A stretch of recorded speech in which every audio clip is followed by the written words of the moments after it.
to show respect to the audience and respect your own business. It was a way to protect it. I'm Kayfabe Asia, and I'm Kayfabe Focus. And I'm E.A.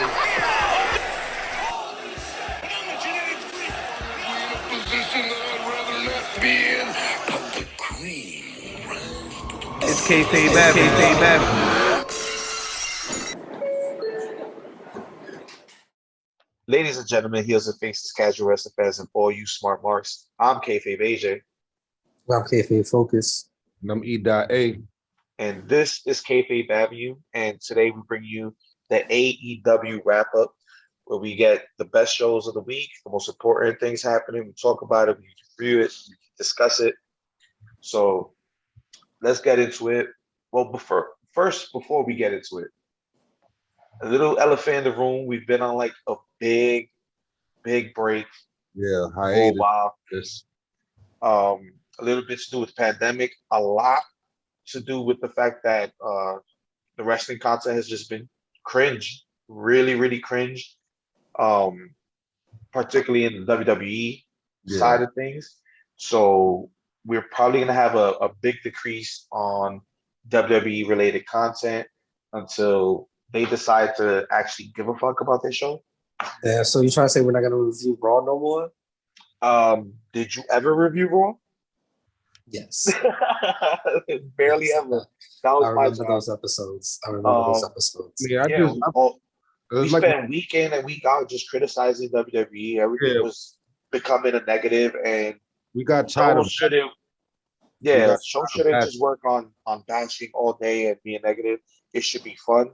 And I feel like WWE over the past couple of months have really like taken the fun, stabbed it in the heart, and like just kept brutalizing it after. I only watch highlights of Raw on Twitter and like YouTube. I don't even watch the whole show anymore. At this point, that's all you need.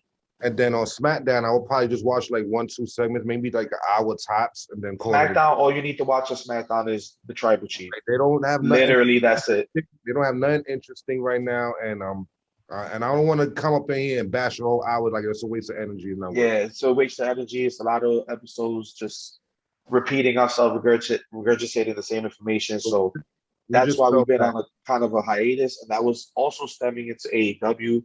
Before they got back to the fans, it was starting to be a lot of the same things. The Elite, just taking over the show, and it was becoming more of the same shit. I will say though, they definitely rebounded since the inclusion of fans. Since the fans have returned, AEW has been firing on all cylinders. So we've actually been compelled to come back, start getting on our grind, get on these reviews, and give you people the content, give you people the corner hangout vibe, chopping it up with your friends, talking all things wrestling. So with that being said, let's get into it. We usually start off these AEW shows with the AEW rankings. So since it's been, I want to say 2-3 months since we've been. Yeah, like about 2 months. So it's been about 2-3 months since we've actually reviewed anything, being down on wrestling for a little bit. So let's get straight into the AEW rankings.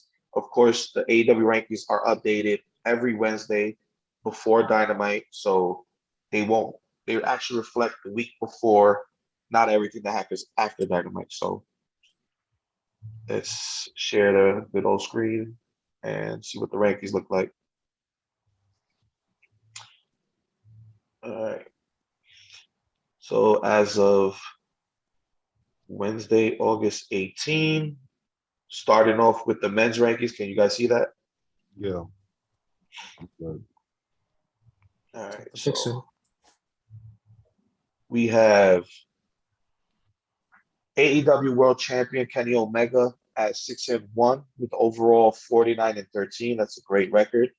We have the TNT Champion Miro at 11-0 with the overall 18-1 record. Miro been very dominant, so that makes a lot of sense. For those of you who are fresh into tuning into our show, or those who've been here for a long time, you guys know or should know the fact that the AEW World Championship and the TNT Championship, they both share one rank system. So the round robin of the top 5 of AEW they are broken down into categories for both the AEW and TNT Championship. So number one contender this week is Christian Cage with the undefeated streak, overall 9-0, but singles record 7-0. So makes a lot of sense. We have at rank 2, we have Darby Allin, 16-2. Overall is 40 wins, 15 losses, and is that a draw? Yeah, that's the one that's his first match with Moxley. Remember, was it Moxley? He went the time limit? No, he never had a match with Moxley.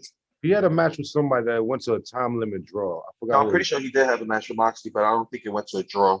It was somebody that was like in the beginning of the last year. He had that draw.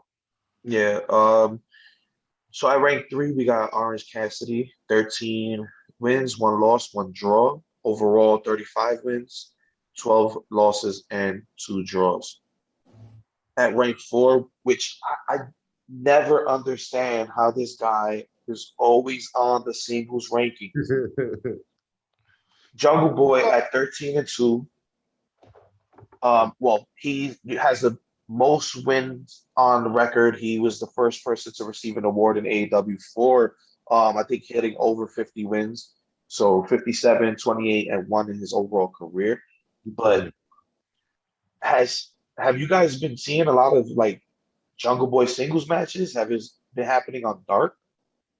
I don't understand why he's still on the why he's on the singles rank. I mean, for a couple of weeks, I've been seeing him do both. He had the single match a couple of times, and he had tag matches. Like he's back and forth for some reason. Then he teamed up with Christian Cage recently, and then they got that little storyline going on.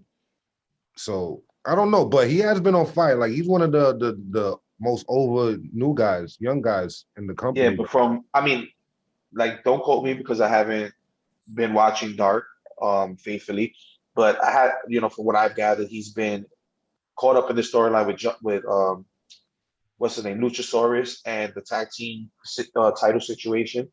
Yeah. So it's kind of weird that he's ranked 4, especially with the influx of talent. So many people, debuting left and right. It's kind of weird to see, at least in my opinion, it's a little weird to see Jungle Boy, still in that position. Right. I'm surprised, they should just get rid of him from the singles competition to put somebody else up. Yeah, I think it's long overdue, especially, right at this moment. I don't see him actually contending for any singles title. Right. We need to see Jurassic Express actually become tag team champion before we ever see like a singles run for any of them. I agree with that. They're a great tag team. Luchasaurus is incredible. We'll talk about that later. Yeah.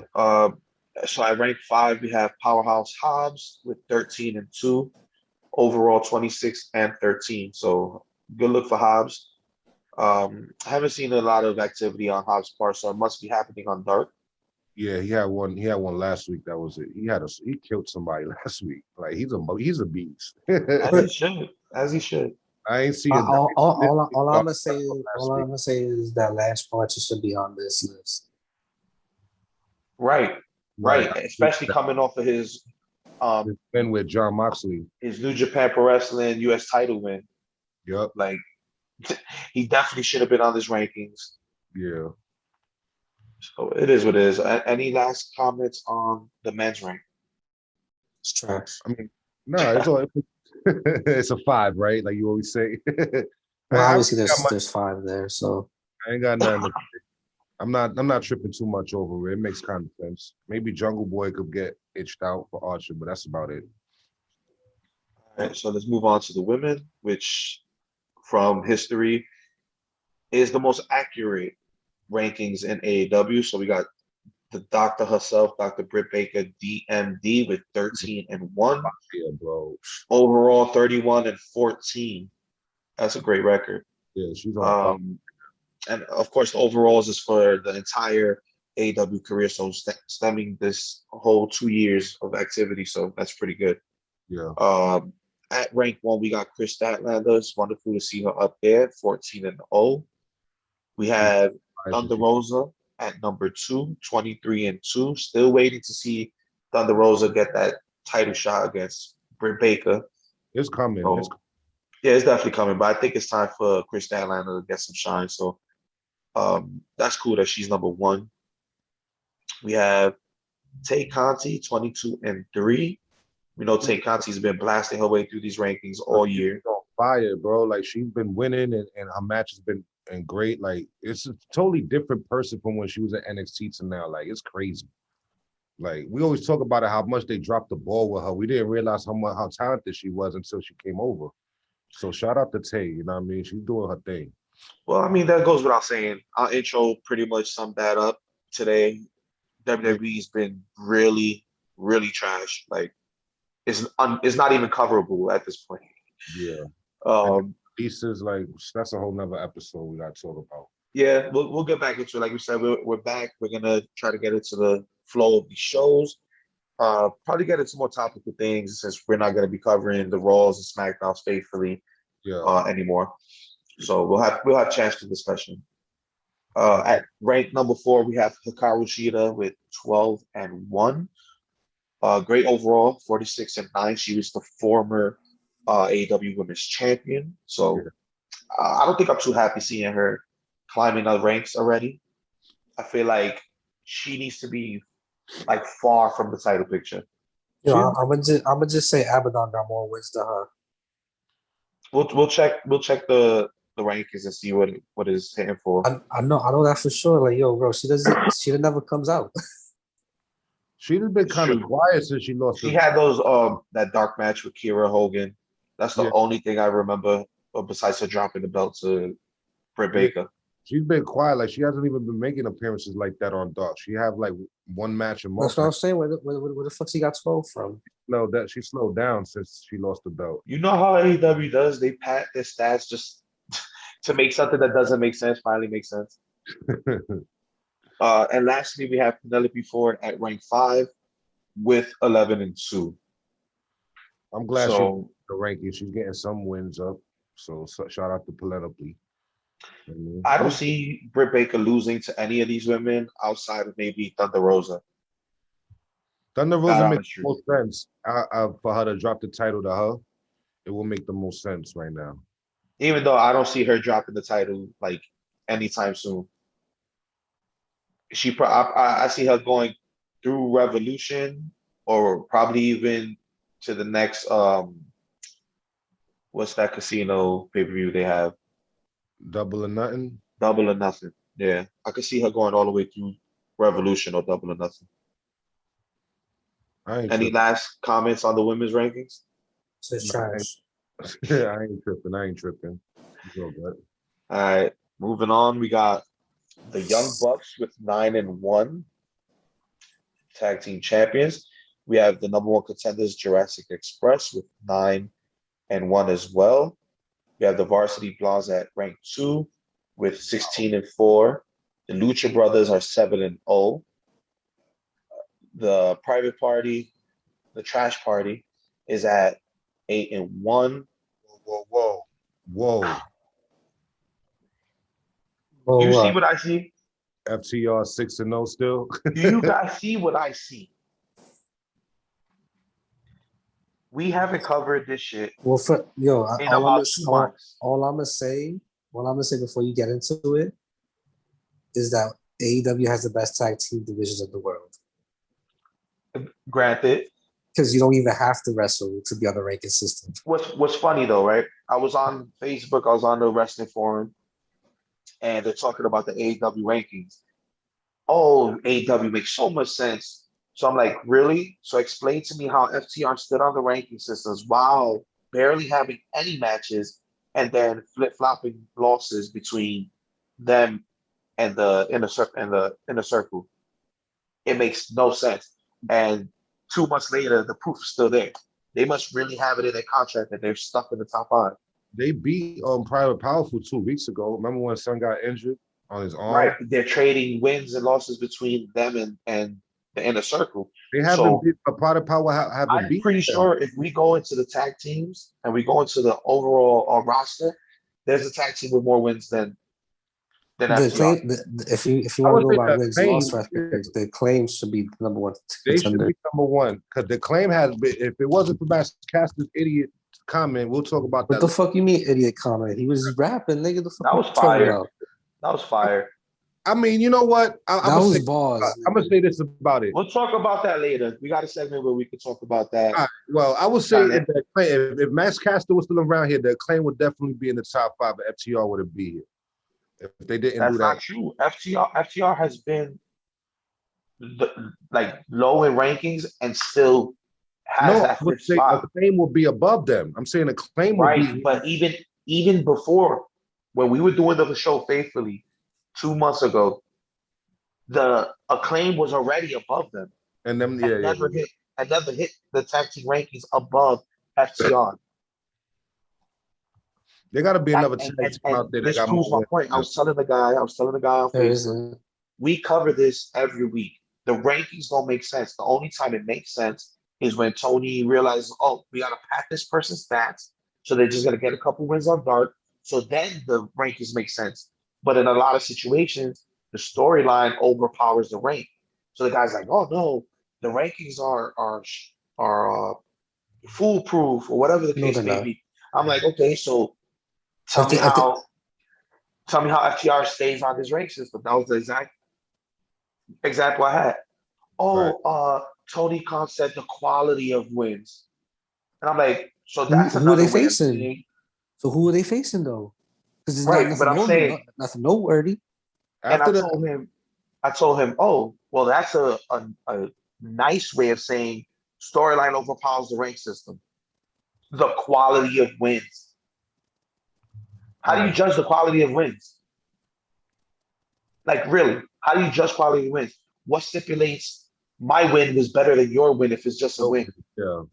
Doesn't make sense. Storylines overpower the rankings, and I'm gonna just leave it at that. You guys got any final say on the tag team rankings this week?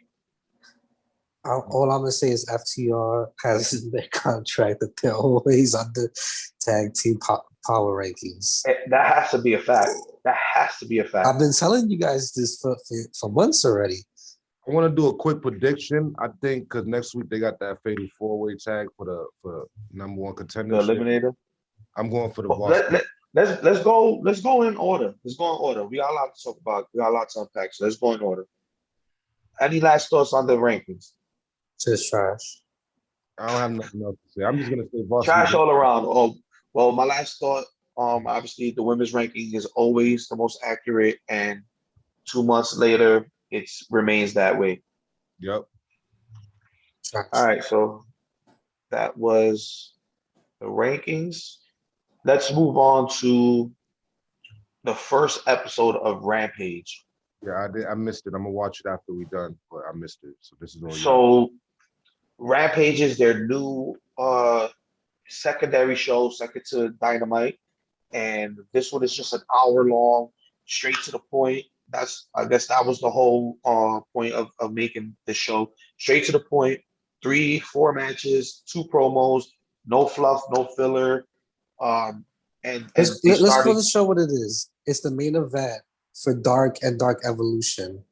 That's what it is. Yeah. It's the main event. That's basically what it is. It's their actually main is the perfect way to describe it. The main event of Dark. So we have Rampage Dark.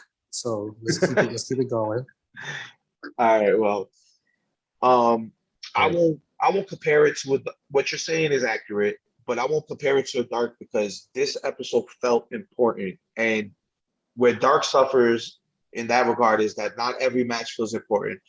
Dark, you can literally watch maybe the first and last match and not really miss anything.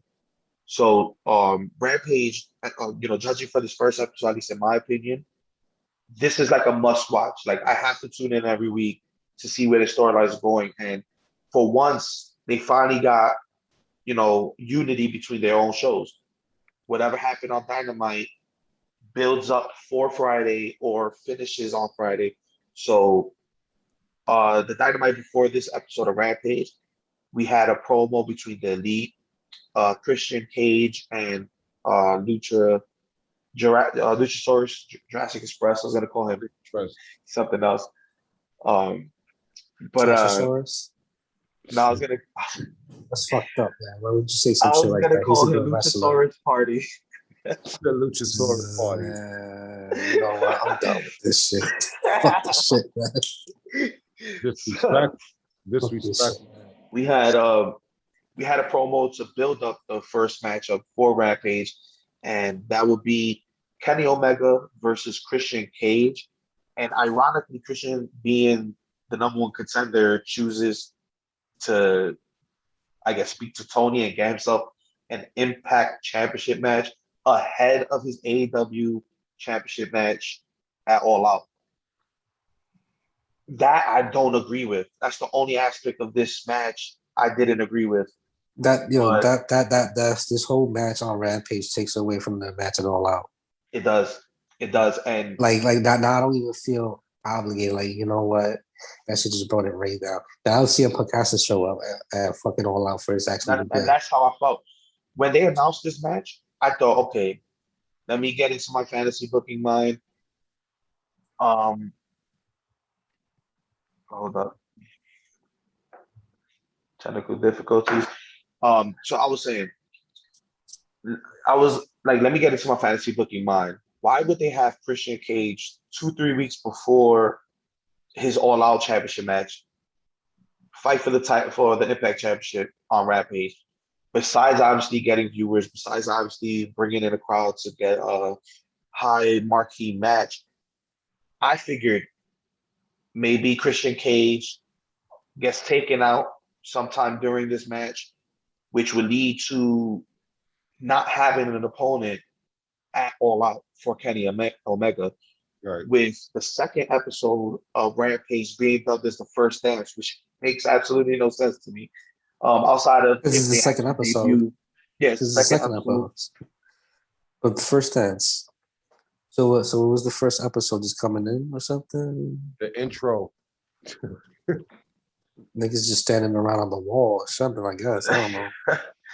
So, I figured with the first dance being the second week of Rampage, I figured they take Christian out on Friday, leaving that spot empty.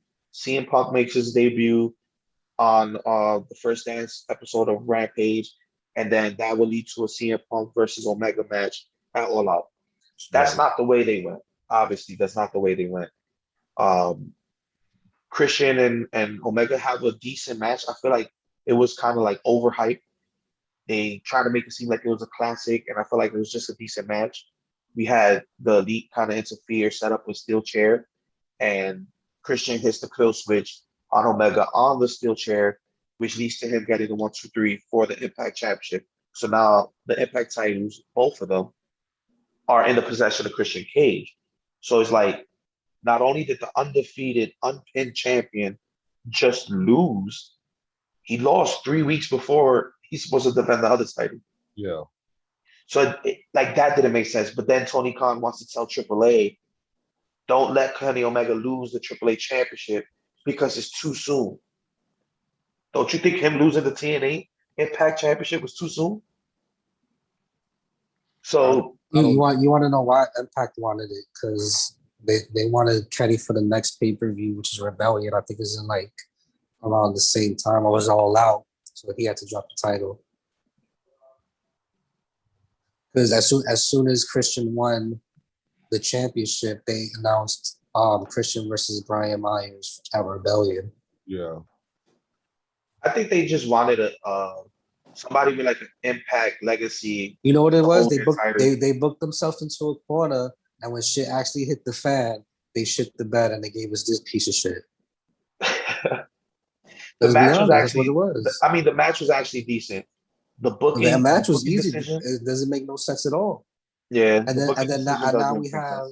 now we have Andrade who returned to AAA with Ric Flair, and he didn't even get his title back. Yep. Like, what's the point? And they're not even running a storyline where Kenny's exhausted and everything from defending all these titles or anything. So it's not they're playing that out either. Yeah, and on top of that, I feel like Christian doesn't deserve another title. You just won one. Why would you now supersede that and get yet another title shot? Yeah. Like, if anything, we should have, Christian won the TNA Impact Championship. Okay, he has to defend that shit at All Out now.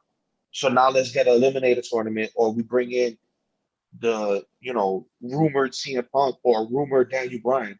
Because I think No, that's going to be a swerve too. I don't think it might be CM Punk. what they should do is that they It's should too have obvious. Kenny versus Christian, champion versus champion match. Yeah, but then if Omega wins, he just wins his title back. Like, I never saw what the partnership with Impact, what the point of it was. Like, we got your titles on our show, and we could give two shits about your show. Like, that shit don't make any sense to me. The Dawn They should Callis have. takeover. They should have split. They should have split the Impact and TNA title. They should have kept it as two belts. I thought they retired the TNA though, but then he appeared on this week's 'Cause episode of Dynamite with both They belts. they brought it back because Tessa didn't want to bring back the world title. I know. And that's a bit of history people seem to overlook. The only reason the TNA title even came back is because they let Tessa Blanchard win the Impact Championship. So it was like, oh shit, we kind of fucked up our booking. Now this woman should be beating all the men in the company. And let's just give Moose a different belt. So a little convoluted matchup overall. I give the matchup like 7.5. It was pretty good. I like the outcome of it. Where the story's going, I don't know. Right. But I definitely felt like if Christian won the belt, he should have been taken out of the AEW title picture. There's way more people that should be going for it. If Hangman's not around because he has supposedly the rumor is Hangman has a baby on the way. Yeah. If Hangman's not going to be around, what about the rumored Daniel Bryan? What about the rumored CM Punk? What about the new guys, Malachi? There's so many new people, so many people to put in that position, even if they're not going to win it right away. But let's move on from there. The next matchup we have is the TNT Championship, Miro versus Fuego del Sol. Now, you didn't get to watch this yet, but I heard what happened, but I didn't get to watch it myself. If you've been watching AEW from the beginning, if you've been watching the BTEs, if you've been watching Sammy Guevara's vlog, this match was possibly the most emotional matchup in probably this whole year as far as AEW goes. Right. Like, Fuego starts off strong, gets in his tornado DDTs back to back, kind of getting Miro before he could get his footing. It looks like Fuego's gonna actually win. Like, multiple times he gets Miro into the tornado DDT, hits it, goes for the pin. Miro powers out. Next thing you know, Miro starts getting his shit in, and it's all downhill for Fuego from there. Miro destroys him, ends up pulling out the victory. But what happened after is what made it so much more emotional. Like, the fans behind Fuego the entire match. We get Sammy Guevara music to hit after Miro wins. Sammy comes out and finally gives Fuego an AEW contract. And it was like, win or lose, like, the people love you.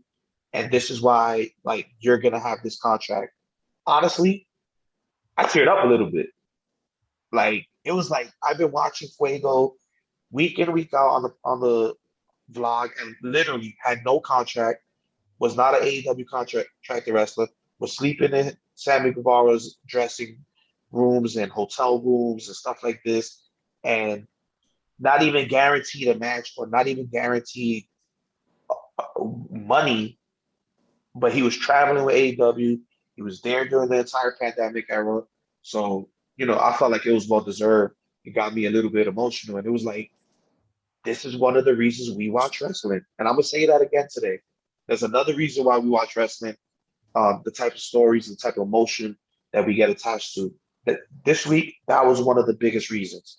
Right. Yeah, this was a pretty good squash AEW dark type of match. I'm glad that Fuego, they'll sign actually got signed now. Yeah, it was well deserved. I think, out of the loser stories in AEW between him, Pretty Peter, and Brandon Cutler, Fuego Darren was Black. like, nobody talks about him. Nobody mentions him. He's part of the Friend Olympics. I'm good on that. I can't stand Brandon Black. This whole gimmick is trash. So look, gimmick, everything. I can't get with it. Anyways, I don't know why you brought up Darren Black when I'm gushing over this Fuego the Soul getting his contract. But out of all the losers in the company, like he's the one that resonated with everybody the most. Everybody loves Fuego. Everybody loves the skits between him, Dark Order, the boy band, him and Dustin. He's just been in so many things. Him and Cody, like you said, the Friendship Olympics. So win or lose, Fuego's a great part of AEW, and I'm glad that he's official. Well, Any last thoughts on that? Nah, I ain't see it. I'm gonna watch it again, but I heard that he got his contract. Congratulations to that man. He, but it's been like 2 years he's been with the company, and he finally got his shit down. Like, what the fuck is going on? But shout out to him. I want Danny Limelight to get his next. Like, give him a fucking feel good story too. He's in New Japan. What are you talking about? He went to New Japan. He's Damn. been in New Japan. He does bookings on for AEW on the side. Oh wow. See, I ain't know that shit. Nah, he need to come back over here, man. I fuck with Danny Limelight. Nah, man. He's good where he's at. He's in a great he's good where he's storyline. at. AEW wasn't really using him correctly. I'm not tripping over that, but yeah. Shout out to Fuego. That's what's up. Yeah, shout out to Fuego. Let's move on from that. We get a quick promo from Sting and Darby Allin. Stang. Then we get a pre-match interview live with Dr. Britt Baker, DMD, and Red Velvet. The goal. I'm not big on Red Velvet. I have not been, whether it's in ring, character, gimmick, promo. I just can't get with Red Velvet. Like she's just a Brandy lookalike clone, and I feel like that's really the only reason they pushed her. But nothing impressive from that girl, in my opinion. I mean, she's decent in the ring. She's not like over the top, one of the top, but I don't know. They could. If I can't get a great match out of her, She's better than Brandy. But she did, like how she skipped the whole line, bro, because them women been online and for a little while, and she wasn't even on the list for a minute. And they were padding her stats on Dark the entire time. Last week. Let me see last week. Yeah, she was. I don't think she was on last week. On the. Yes, she was. She was. Where she was at? She was 3. And she skipped over Rosa and Statlander. Yeah. Yeah, well, she lost on this episode of Elevation, so that makes sense why she's not in our rankings this week. That's it. She was good. She had a they've been padding her stats on Dark for months. That makes sense. I just don't feel like she's the one to be in this position. Yeah, that I could agree. I'm saying I could agree with that. Like I don't think she was. Like, I think they just gave us the title shot to her so they could shut her up. I think they're gonna start. They're gonna put somebody else. Now that she beat her, they're gonna start the little story with her and Rosa. You know what I mean? And now that she has that, what's that girl that they just Jamie Hayter not down with her too. So now they probably gonna start a little feud there or something. I don't know, but it was. I don't think it was her turn yet, but it was what it was. You know what I mean? So the match itself was actually, pretty decent. This was in Pittsburgh, so it just showed how over Britt Baker is. She's home. They were going nuts. She's home, bro. She was nuts. Home. So this was more of a showcase for Britt Baker, and to pop the crowd with their hometown hero. But notably, after the match, after Britt Baker pulled off the win, we get a debuting. What is it, Jamie Hayter? Jamie Hayter. So yeah. Jamie Hayter is officially in AEW, and she's now partnered with Dr. Britt Baker, DMD herself. So a lot to look forward to that. Jamie Hayter, of course, been around, big name on the independent scene. So good to see her a part of the company. We need more women. Absolutely, I agree with that. So, as far as the overall show, I felt like it was a great first episode. Struck the chord emotionally with Fuego. Gave us a great pop with Britt Baker. The opening match was really good between Christian and Omega. It was a big shock for people. People did not expect Kenny to lose. I did not expect it, and I'm still not, almost a week later, I don't think I'm still sold on the fact that he should have lost. I think they should have saved that loss or not have it at all, not this close to all out. Right, right. I mean, I'm not tripping. That's a good look for Christian. You know what I'm saying? That now he could be champion over there instead of it being over here. Now and he could continue getting his wins up. Other than that, well, I didn't see it, so I can't really comment too much on it. But from what I'm hearing, like everybody was actually happy about the outcome, which No, is yeah, they were happy because they didn't expect it. It was a crowning achievement for Christian. people are getting Christian tired. come Christian Yeah, coming off of concussions and retirement to come back and be in this kind of shape. and he been on fire too. Yeah, so you Yeah, gotta so hats off to Christian. Hats off shout to out to him. Christian doing his thing.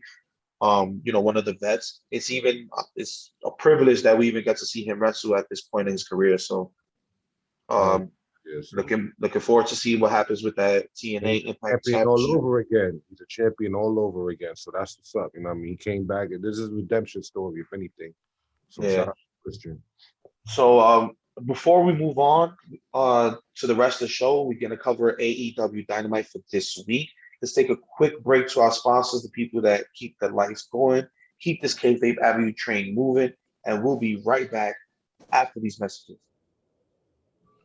And we're back. We left off with the ending of the first episode of Rampage. So let's move on to AEW Dynamite. And the show starts off with a bang. We got John Moxley and Eddie Kingston ended up getting attacked by Daniel Garcia and 2.0, which is the bargain bin Young Bucks, the Canna Bucks, or whatever we used to call them from NXT. The family value bucks. I don't get the hype with these guys. I do not get the hype. I don't know. Since they came over, they've been getting pushed heavy, and they getting big matches Why? early. I don't get it either. They getting big. Why? What have they done? What have they done in WWE to get this much attention in AEW? I don't know. They have to like the Young Bucks. That's like literally the only thing I can think of. You guys are copying the Bucks, and the Bucks are flattered. Like, since we're cosplaying the Bucks as the Bucks, now we got the guys who are the bargain bin Bucks. Yeah. So it just makes sense. Like Cody having entrances for his entrance, they got Young Bucks for their Young Bucks. I won't be surprised they get down with the elite. You know what I mean? And then they be another Jay Cutler running around. Oh God, there's enough cheese. There's enough cheese in this with Anderson and Gallows. We don't need any more. But we have 2.0 versus Sting and Darby Allin, and John Moxley. And this was like all over the place. It's backstage, it's through the crowd, it's in the ring. And honestly, I think the biggest thing we can take from this is Sting's first televised match on AEW Dynamite. In 20 years. And he proved that he still got it. He proved that he can still move in there. He's not that broken down wrestler that we thought he was going to be. He doesn't need to be super protected with these cinematic matches. Yeah, Seth Rollins at the end of his career. Well, if he was still in the WWE, he definitely would have ended his career. Yeah. But I think this is Sting's actual first match too, right? Like, that's not cinematic. Yeah, this is what, like 2002 or some shit, like something that far along. Like it was a minute ago, his last match. Yeah, so on TNT, because remember he came to WWE matches then, but on TNT it's been like 20 years, 18 years, bro, something like that. His last match was with Ric Flair, like from what they were saying for the belt. His last match on TNT was the last episode of Nitro where he fought Ric Flair. That's right. Yeah. So it's a little bit of a homecoming for him too. But we end up Darby and Sting getting the best of 2.0, and we get dual Scorpion Death Drops from Sting on both of them. So hopefully that knocks the Canna Bucks, the 2.0 Young Bucks, the Bargain Bin Bucks, knock them, back down and make them earn the fucking rank system before they get these high profile matches. But we got Sting and Darby Allin taking the win on that one. Right. Any thoughts on that match? Yeah. The best tag team wrestling in the world, man. I was surprised that Sting no sold that table spot. That I was surprised. I know I've seen a lot of people complain about that. Yeah, but he done that a lot throughout his career, but I didn't expect him to do that with a table spot, especially now that this is his first match in forever, like an official first match. But I thought think Sting's trying to knock that idea that he can't go out of people's minds. Yeah. But shout out to Sting. It was a good match. I'll give it a 7. It was decent. It was nothing too crazy. I'll give it a 7 too. It was a good opener, and the crowd was hot. Yo, shout out the Houston crowd. Y'all fucking made Dynamite last night like 10 times better, yo.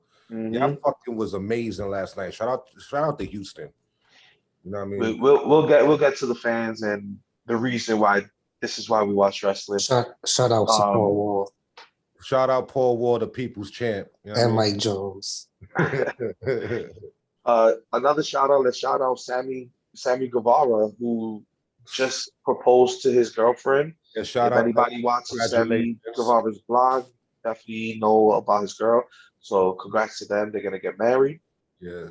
And speaking of Sammy Guevara, this leads to our next matchup of Dynamite: Sammy G versus Sean Spears. Holy moly! 2 bars. I got 2 bars for this. You got match. 2 bars. So let me get mine off. The first bar we agreed on. Yeah. Oh, so you want to talk the bars first, or can I just get the positive out the way first? Like, it's all positive. It's all positive. Amazing match, man. Yo, this was like we said last night in the text. It's probably the best showing of Sean Spears' career at AEW so far. We always knew that he was talented in the ring. He was always dope in the ring. I'm just tired of the making him look like a jobber, story-wise, character-wise, and even in the Pinnacle with the stable. Like, he needs to get more wins. Put that nigga, pat his stats on Dark or something. Like, that's all we ask. Why do you think he's on Dynamite? Like, they patted his stats on Dark and then put him in the Pinnacle. Well, he needs more. He needs more wins, man. Because I'm tired. This is my thing. He needs wins. It's not that he needs more wins. He needs wins. And then he needs wins. He's a great promo. He got Tully there. He got the Pinnacle. They probably one of the best. Beside the Elite, they probably the best heel stable they have. Beside the Elite, I might be reaching, maybe not, but like he's good. He's in good position. He just needs to look better. That's all I'm saying. You know what I'm saying? And I think this is where that match succeeded because it made Sean Spears look like a player. It made him seem like not only can this guy wrestle, he can take the hits, he can take the bumps. And finishes was fire. You know, that's where I gotta throw my bar. Yeah. Go ahead, say your bar. I'm gonna just say it straight up. This match was like 8.5. It would have been a classic 10, except for these things. A lot of people get mad when Jim Cornette calls these guys spot monkeys when he talks about them high flying and not really thinking about the mental aspects, the in-ring psychology of it. And that's where my problem stemmed with this match. And it's not even a big problem because, like I said, it's an 8.5. Voucher way, go see it. I did appreciate it. But it wouldn't be a classic 10 to me for the simple fact we have Sean Spears, like you said, always losing, always getting these feuds, ends up being, the guy who gets pinned. That was a problem for me, especially considering this feud is not going anywhere. Like, it's going to continue. Why make him lose? Sammy's already over. Sammy's already the face. Why make Sean Spears lose? And then not only do you make him lose, you make him lose in a sequence that in any other promotion would have been a finish. Yeah, you put him through. You do a Death Valley driver onto a steel barricade, bending the barricade in half, throw him back in, then hit a 640 splash on him, and he kicks out.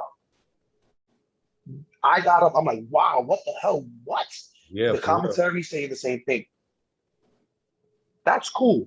All right. Maybe kick out of that one spot. But when you're doing spots like that and you follow it up with a super RKO off the turnbuckle, I have a problem with that. Because no, for real, because now let's say I know what you're saying. by some miracle, we got a guy like Randy Orton to come in to AEW. No. Wait. Before you even say anything, there's another person in this show that used the cutter. And it didn't even look impactful because of this cutter. Yeah. It wasn't even him. It wasn't even him. But Somebody QT else uses the cutter. but somebody else in the show used the cutter and it didn't even look impactful because Sammy Guevara is in this match. And Sammy Guevara does a fucking top rope RKO, diamond cutter, however you want to name it. Great. And yo, shout out to Spears. The sell for that diamond cutter was funny as hell. It was hit him, boom, he gets up like kind of shit like falls back down, which is the way he sold it was good.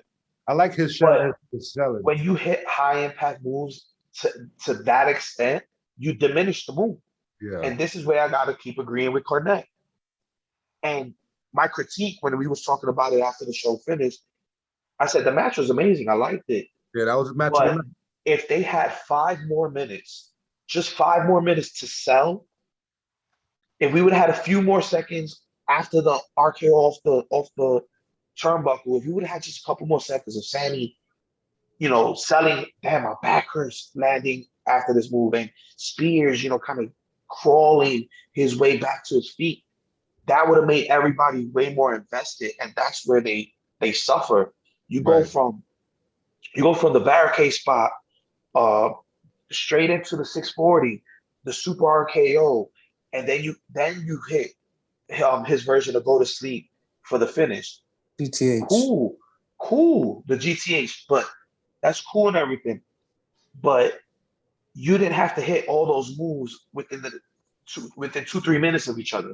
I could have sold it or like spread them out. They need to learn how to sell just a little bit more.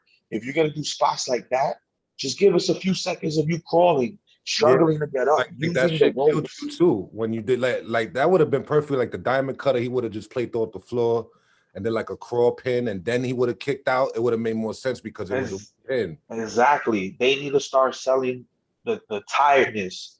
Yeah. I'm tired. We've been running around. We've been devastating moves. We've been fast-paced this whole match. Let me slow down. Let the crowd soak it in. Yeah. Let us get invested in this devastating move. Oh, my God, look, Sammy could barely get up. Shawn Spears could barely get up. I think that's what they're missing in the overall product. Yeah. They're so focused on getting to the next spot that it gets lost in translation getting from one spot to the next. Yeah. We should go from to like caring that you're supposed to rise in your pops. You're not supposed to go up here, stay here, and then go down. You feel me? It's supposed to be a roller coaster ride, peaks and valleys, and that's what they're missing in their matches, honestly. But I still give it an 8.5. Was a highlight to me. This was the match of the night. Go out your way to go see it. By far match of the night. I give it an 8.5. I agree with you there. It was definitely match of the night. That shit was crazy. And they gave him enough time. They went through a whole commercial. So it was like a good 15 minutes. This was a match that is rare because usually when they go to commercial, now fuck it. I'll wait till the commercial's over. Yeah. This kept me glued to that side of the screen, the whole commercial. That picture to picture. Like it was that. So they did their job. I'm not trying to be negative on it. I just wish they would sell just a little bit more. And they gotta do more with Spears, man. He's a great in-ring competitor. He's great on the mic. I like it. I like the promo before the match he did. That shit was ill.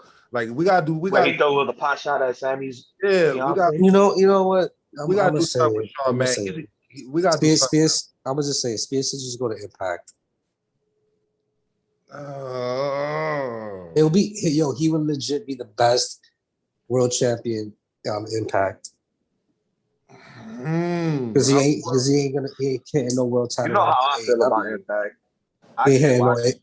He You ain't had no AEW title. I don't no care how title. many Jay Whites show up. I don't care how many Kenny Omegas show up. I just don't like Impact as a product. I don't wanna agree with this, man, but you might have a fucking Sure. point, bro. What is he gonna do in AEW right now? Because he's not gonna Not challenge only anyone that, for the title. AEW keeps booking him to lose. Yeah, man. Like we gotta do something with him. He's a How better. do you go He from the deserves better. chairman in that Cody feud to barely having a match on Dynamite? Like, and come on. If anything, this right here proved that the man could go, and the promo game is good. Like this should prove that he deserves more. So we gotta do something. I think the wrong man won, honestly. Yeah, so that way they could have continued the feud to maybe all out, and then they probably could have put a stimulation or something, even a chair match. You know I what I think mean? we're still gonna get there. I think we're So, still gonna get there. so shout out. This ain't over. But this was a dope match, man. Salute to both of them. They did great, and congratulations, Sammy, on your engagement. You know what I mean? All right, let's move on. We got Christian Cage cutting a promo with Don Callis. Don Callis obviously trying to shit talk Christian Cage and tell him how he's still congratulations on you winning, but you're gonna take the one-wing angel at all out. You're gonna lose to Kenny Omega. So you know, I like his promo. He's funny. He's a funny, sarcastic asshole. Like I like that. It pretty much ends with Christian saying it doesn't matter where we are, how much time. Pretty much, you're always gonna be a carny piece of shit. Tony Schiavone visibly laughing was what made that for me. Yeah, that promo was hilarious, man. Like I know they were being serious, but Don Callis, I fuck with him, man. He's hilarious. Yeah, next up, we got another promo, and now we can talk about what you wanted to talk about a little bit earlier, stemming from Max Caster, because I feel like this segment kind of highlighted what you were thinking on that. We had Dan Lambert with Andre Arlovsky and Junior Dos Santos. You know, MMA, UFC dudes. UFC dudes. Junior's actually a dope fighter. I've seen him fight a couple times. He's actually dope. So That's you know, crazy. Dan Lambert is one of the representatives for the MMA or whatever, and he's just trash talking the shit out of AEW, talking about how they're no longer you know, a place that you can be free, that they have cancel culture going on, and his promo had nothing to do with Caster, but I felt like it had everything to do with Caster. I felt like, you know what I liked about it? I felt like the conviction and the way he was saying his bars was fire. Like he really was putting the believability out there. Like that's one thing I gotta give him props for. That's why I like the promo. I felt the message was too MAGA a little bit. Like I'm gonna keep it real.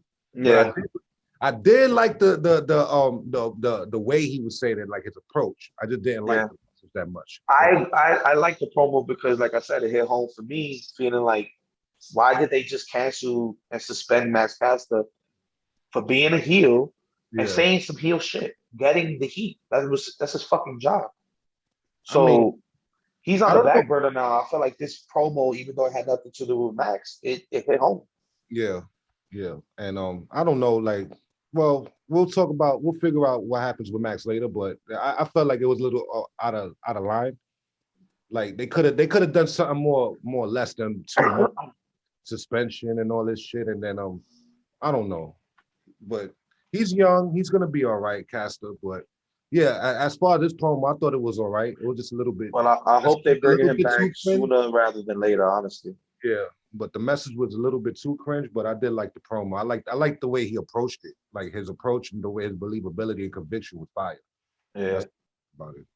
So we end up getting another segment after this with Lance Archer getting beat down by the Men of the Year, Scorpio Sky and Ethan Page. So it looks like we'll end up seeing Archer versus one of them or both of them in some capacity. Yeah, one of them. We got another promo with Chris Jericho. So very promo heavy Dynamite this week. Chris Jericho with another final message for MJF ahead of their matchup at the main event. Yeah. Then we segue into this week's championship match, the AEW Tag Team Championships, Jurassic Express versus the Young Bucks. How many times we guys want to take this one? How many times we will see this match? Apparently, maybe one more time. Yeah, if they win the fatal four way next week. Yeah, so I Like really you want might the Varsity Blondes to I win. might as well just watch the Usos versus the New Day again. I mean that was a fire ass rivalry. So if that's what you're comparing it to, The then matches was all dope though. I can't. that's what I'm saying. The matches was at least an 8 or better. Most Those of were them. all classics. So if that's what you're comparing it to, then hey, I This wouldn't match mind seeing wasn't that that then. bad though. Like I thought Jungle Boy and The did match great. was fire. The The match match was was actually fire. great. This was like another 8 right here. You know what I'm saying? Like the hot tag with Luchasaurus, he went in there. That shit when the match went like from 8 to 10 when Luchasaurus went into the crowd was How amazing. many times Jurassic Express could have won and Nick had to jump into the ring and Yeah. break the count, get thrown back out. They hit another devastating move. Nick Like got to run right back in, break the count again, yeah. gets thrown out again. Like yeah. The match was great. The whole like final act of it though, Yeah. we had Luchasaurus hit a devastating move. Obviously, they stopped that count. The that sunset flip power bomb Yeah. Oh my And that god. they Jurassic do. Express. Oh my god, I love that move. Oh my I love that move. I thought it was over right then, but obviously, Nick gets in and saves Matt. But we end up getting Luchasaurus, caught in the mix, get thrown out. When they turn around, they still have Jungle Boy's hand yeah. held, pull him in, and pulls him right into a double A double. BTE trigger. Oh That was yo, a great match. it was That a was a fire match. great match. Shout out also where Jungle Boy did the suplex off of Luchasaurus' shoulders. Yeah. That was crazy too. That whole So match was crazy. Like this is another 8, man. this is a part of their story. They keep building themselves up through the roster, through the ranks. They get to the Bucks, and the Bucks either cheat or they win. It's a fuck boy way. And bullshit, yeah. This just means that down the line, Jurassic Express title win is going to be that much more special. And I felt like it's their time. Like if there is a tag team that's going to knock out the Bucks, it probably should be Jurassic It should be Express at this point. yeah. Um, The boy is so over right now. It's ridiculous. You know what I'm saying? we Like had a lot of elite interference. Like we had Gallows, Anderson, we had Omega, we had Cutler. Cutler. Cutler. Shout out Cutler, man. He's hilarious with that the air can. Your man is stomping them out post match, stomping them out and spraying them. Like wherever he stops. Like Cutler, shout out Cutler, man. He's fucking stupid, yo. Yeah, that shit was hilarious. He makes the matches funny. While they are in the middle of a match, we want to spray can these niggas. Like, yo, what the fuck are you doing, bro? We end up having Christian come out try to make the save for Jurassic Express, but then the elite, they got the numbers game, so they end up whipping all three of them out. End up putting Christian in a one-wing angel, Yeah. and he acts like he's pinning him, trying to allude to their match at All Out. So that was a pretty good segment. Any final thoughts on that?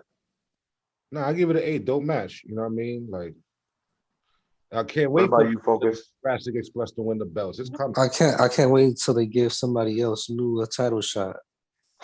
I actually like. But then again, we're gonna have 2.0 at All Out against the Young Bucks, I guess. I really want the Varsity Blondes to win the Fatal 4-Way next week. You know what I mean? But that's my pick. I think it's too soon for them. Yeah, but they've I been think on. they're still too young. There's other tag teams on the roster. Where's Pride and Powerful? That's who I want winning the That's why I belt. really want to start getting their wins up too. They finally just started rolling. You know what I'm saying? But they just took the loss last week to FTR. This And- Pinnacle Ooh. Inner Circle shit is just holding them all back. Yeah, Yeah. I agree. The Pot and Powerful. They just took the loss to FTR when Sun hurt his arm. So, but they said it looked like they're still gonna continue that feud. So it doesn't look like no time soon they're gonna be chasing the belt, bro. Yeah. So let's move on. We thought we had enough of Red Velvet taking some spotlight, but no. Dr. Britt Baker and Jimmy Hayter decide to issue a challenge to Red Velvet. So Again, it'll oh my be God. Hayter versus Velvet, I believe on this Friday's episode of Rampage. So we'll have that. We have a package of the Hardy Family Office versus Best Friends rivalry. Then we end up getting Tony Schiavone in the ring and he introduces No More BS Paul White, formerly known as Big Show in WWE. He's out there. He's trying to make an announcement. He's happy to be back. And we get QT Marshall to interrupt. And QT, typical heel shit, talking about how old and washed up Big Show, Paul White is. And typical thing. I feel like this was literally like cut and copy from WWE, copy and paste in AEW. Big Show is in the same storyline he's always in. Hey, I'm back. I haven't been around. Hey, I'm back. I'm gonna fight. We're gonna fight this up and comer. I might lose. Like that's literally Big Show. Yeah, or he might. Yeah, turn heel or something. So we get it. The announcement was that Big Show will officially be back in action at All Out versus QT Marshall, and we get that meme that's going around with QT shocked, like this wasn't written in in storyline, like he didn't know it was gonna happen. Yeah. I think personally, I think it's a waste to have Big Show come back to fight QT Marshall. Like QT could be doing something else. I feel like if you're gonna bring somebody back like Paul White, it should be against somebody else who's big to give them the rub, like a Wardlow or a Hager or Hobbs. You know, some Hobbs, perfect person. You know, Brian Cage, somebody that we want to build as that next monster, that next giant. I feel like QT is just it's gonna be a squash. I feel like they'll probably get a couple of things in, but chokeslam and it's over. I think Big Show's gonna take it. I think that's gonna be a really quick match all out. I mean, it should. I don't want to see a 15-minute Big Show. Paul White. You know exactly that's what's gonna happen because they're gonna bring out all the students from the Nightmare Factory, and they're gonna get some sign. Get a double choke slam though. A triple choke slam, all exactly. of them. and then there's gonna be a stare down between him and Nick Camarado. This will be bad shit. I'd rather Nick Camarado. Yeah, that would be a dope match. I like Nick Camarado. He's actually, even though Nick is kind of green, but he has the look. He's all right. He's better. He's better in the ring than he just need more time, I think. But he's actually decent in the ring. I'm not gonna say he's like. Well, I mean, thanks to Sammy G's Super RKO, I don't think QT's cut is gonna do it. He's gonna have to do a super cutter then. You know what I mean? Right. Let's move on. We have Jade Cargill setting a challenge for the hottest female free agent, or at least that's how they're trying to book her as, Kiera Hogan. Let's go. So we'll see that on Rampage. Then we have I had some technical difficulties, so I kind of missed this segment a little bit. We had Team Taz. We had Taz in the ring. Yeah. And for some reason, he felt like he had to introduce Hook. Like Hook wasn't around for the past 6 months plus. In case you guys didn't recognize him, you know he got a little bit taller than his dad. Yeah, so introducing Ricky Starks, the FTW champion. You mean Rocky Starks? Rocky Starks. Ricky Starks, FTW champion. He starts talking about Brian Cage, obviously. Instead, backstage, you see he says he wants to settle the score, whatever, but Brian Cage doesn't come out. Instead, they cut backstage, and you see that Brian Cage was laid out by Powerhouse Hobbs. See, now that's a rivalry I want to see. Yeah. Powerhouse Hobbs versus the Machine Brian Cage. Like, it books itself. These two guys are huge, and that's what I'm saying. Like, big guys should be fighting the bigger guys. So, and Big Show could have easily gave either one of these two the run, but. And low key, this is like long-term booking, because when we first saw Hobbs with that Battle Royal, when they did that little standoff between them three, it was him, Archer, and right. Hobbs was still a good guy. Hobbs actually stood tall against both of them when them two appeared. But Hobbs was still a good guy, and he ended up losing. Yeah, but that was like the first time they all three of them was like, but it was him and Brian Cage that actually took like they really collided good. But I would like to see that rivalry. Like, Hobbs is dope, man. Like, I since I first saw him, I was like, yo, this guy's impressive, man, and I want to see him get more more into the rankings, more into the more wins, and maybe go after Miro eventually. You know what I'm I saying? mean, he is working with Mark Henry, so Yeah. So shout out but let's see what. We'll Hopefully that. see. This is one of those matches that's like made to like develop these guys. So Mhm. we'll see. We'll see. I want to see a little bit more from Hobbs because I know Brian Cage got the in ring down pat. Where Brian Cage lacks to me is promo work, Right. but it's gonna be a decent match. Yeah. Let's move on. We got Andrade and Pac situation being talked about. Pac is talking about the rivalry leading into All Out, and then Andrade shows up with Chavo and says, "If you want the match, you have to agree to my conditions." And he ends up giving him a big ass stack of papers. Yeah, Yeah. I'm feeling Andrade though. I hope, honestly to God, I hope he convinces Phoenix and Pentagon to leave Pac in the dust, and they can make the New Ingonables in AEW. Yeah, that would be crazy. That would be crazy. And I also want to add in that this pairing with him and Chavo, it makes way more sense than him with Vicky. You know what I mean? I want to say that too, but Yeah, I'm glad they changed that quick. yeah, So glad. I'm sorry, like it was crazy Vicky. with Vicky Vicky. did a lot of good things for WWE, but I'm not with this excuse me bullshit carrying over. I'm good. I'm good.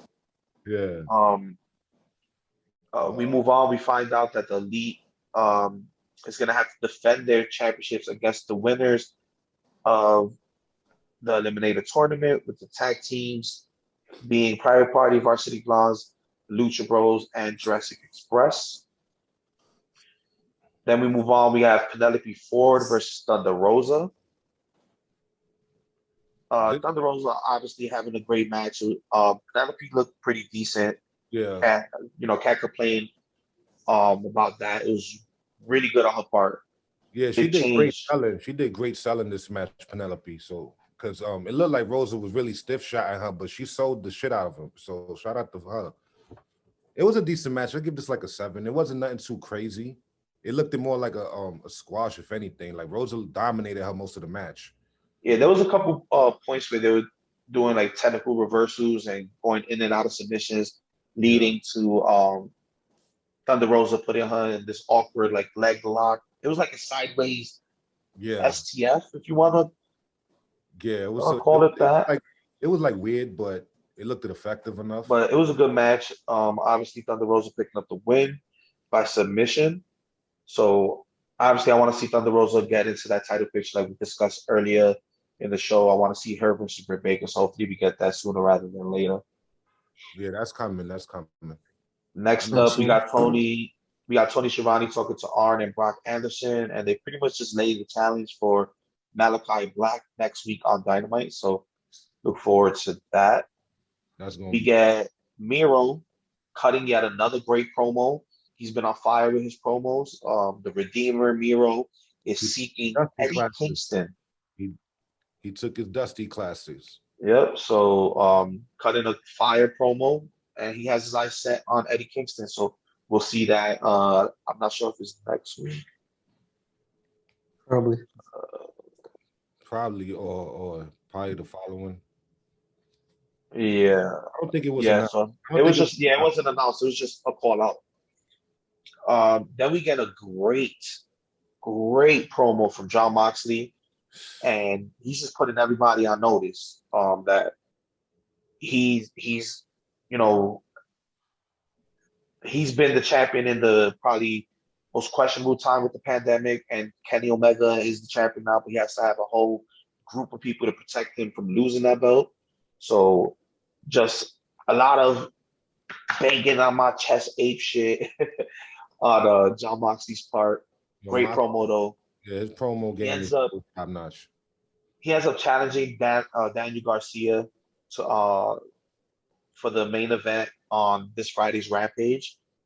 So, like I said, a lot of continuity between Rampage and Dynamite, something that we've been like pretty much begging them for when it came to Dark Elevation, and their other shows kind of seamlessly meshing together. So they're doing it well. They're building up matches for Rampage on Dynamite. So It's a really, really, really good look. Right, right. And let's move on to the highlight of the night. The reason we watch, the reason we are all here. Jericho versus MJF, the fifth labor of Jericho, with the stipulation being no Judas theme music, no Judas effect finish move. And this proved to me that I still love wrestling. This proved to me why I continue to watch it year in and year out for 20 plus years already. Jericho comes out with no music, and what happens? The whole 20 to 30,000 people start singing his way to the ring. Oh, killed it. Like I was amazed. I was like, holy shit. I had chills the entire time. Shout out, like I said once again, shout out the Houston fans, man. Y'all made this night fucking crazy. Like every match, y'all was on everything. Y'all was popping when it needed to pop, booing when needed to be booed. And then this was just like the icing on the cake. Y'all sang this man's theme song to the ring. Like, are you kidding me? I never seen that before in wrestling ever. Ever. I don't remember. I don't remember anyone being sung to the ring. By the fans. I don't remember many people having the stipulation on them to begin with. But that's crazy. If people ask me what makes wrestling special, if people ask me what draws me to continue watching the product, even though I know it's scripted, or this right here, that wasn't right scripted. There. That wasn't scripted. Chris Jericho became the greatest of all time yesterday. Yeah. Fuck championships. I can't even disagree. I can't even debate it no more. Like this. Like, he's the greatest of all time, bro. This brung his I don't care if Flair has 16 or Cena might hit 17 on Saturday. I don't care. Chris Jericho's the GOAT because he has the people in the palm of his hands. It doesn't matter what character, what gimmick he's in. Heel or face. Today, change the shit tomorrow and next week, and people will love him. Heel or face. It doesn't matter. Sadly, that was the highlight for me as far as this main event goes. The match was regular. Yeah, I'd give this match a 7. Yeah, I give it a 7. Like MJF, he's a great promo, but his in-ring sucks. His in-ring is lacking. I don't know. He got like that old school style, like it's slow. Like I don't know. It's like an 80s style. It's not like fast paced. He doesn't have he got the Miz style. Like what? He got the Miz style. Yeah. He got the Miz style. If it was a fusion with what's his name? The guy with the suspenders. Fuck. Bob Backlund. Bob Backlund. Yeah. If you mix Bob Backlund with the Miz, you get MJF. Real talk. Instead of the chicken wing, you got the armbar. And how ironic. Yeah, that's crazy. The man of 1,000 and something holes, you lose to the armbar. But Chris Jericho has a tapping to the armbar after a long match. We got to see Chris Jericho hit lion salts and all this. Yeah. Now, what didn't make sense to me and what probably brought this match down to a 7 for me was the fact that you could have used the Judas effect, but you use a bat while Aubrey's not looking. That bat was okay, but you hitting the side of the Judas effect. She wasn't looking. Yeah. He was like, "Let me hit him with this illegal object," but this back elbow. Oh, I can't do that, bro. You got the breakdown. You have the code breaker. You have the double power. Like there's so many finishes you got at your arsenal. Yeah, you got so many. That's the only thing that didn't make sense to me. It's a nitpick, admittedly, but that ending could have been done a little bit better. Jericho held that match down. Yeah. Made MJF look like a star, and if you just focus on MJF's aspects of the match, it wasn't all that. Yeah. He needs to work on his in-ring. He needs to be probably a little bit more technical. If you're gonna have that 80s style, you got to be a little bit more technical then. Yeah. Because you're not a high flyer, you're not a powerhouse. No. And you're not really that technical. So what are you then? You got to step like he got like this 80s type. I don't know. I guess Bob Backlund is the best you could describe it. Like it's like an old school style. He's like the Barry Windham. What do you guys rate the match? I give it a 7. It was all right. It was it wasn't nothing crazy. Like all the other matches stole the show. Like you know what I mean? Compared to this shit, this should have been like the first match. If anything, So overall, I give Dynamite. I'll give it a good healthy 8. yeah, I 8 give it. overall. It hit a lot of notes. It was a lot of setup for All Out, setup for Rampage, a lot of spinning plates. But the matches really hit this week. Yeah, I won't lie. A lot of good development. So, any final thoughts before we wrap up the show? Because you know we could do this all day. No, I'm good. I give it an 8. Great Dynamite. The match, like the whole 2 hours flew because everything's so exciting. I can't lie. And another win for the bad guys, I guess. You know what I mean? Shout out to Al Hall. All right. With that being said, we could do this all day. I've been Kayfabe AJ. That has been Kayfabe Focus ME.A. Chill. Please like, share, and subscribe to the YouTube channel at Kayfabe Avenue. Of course, join the Facebook group, join the conversation. Hate mail, send it to E. You already know. Follow us on Instagram. Everywhere, every social media platform, find us at Kayfabe Avenue. And we'll see you next week for more AEW Dynamite. Peace.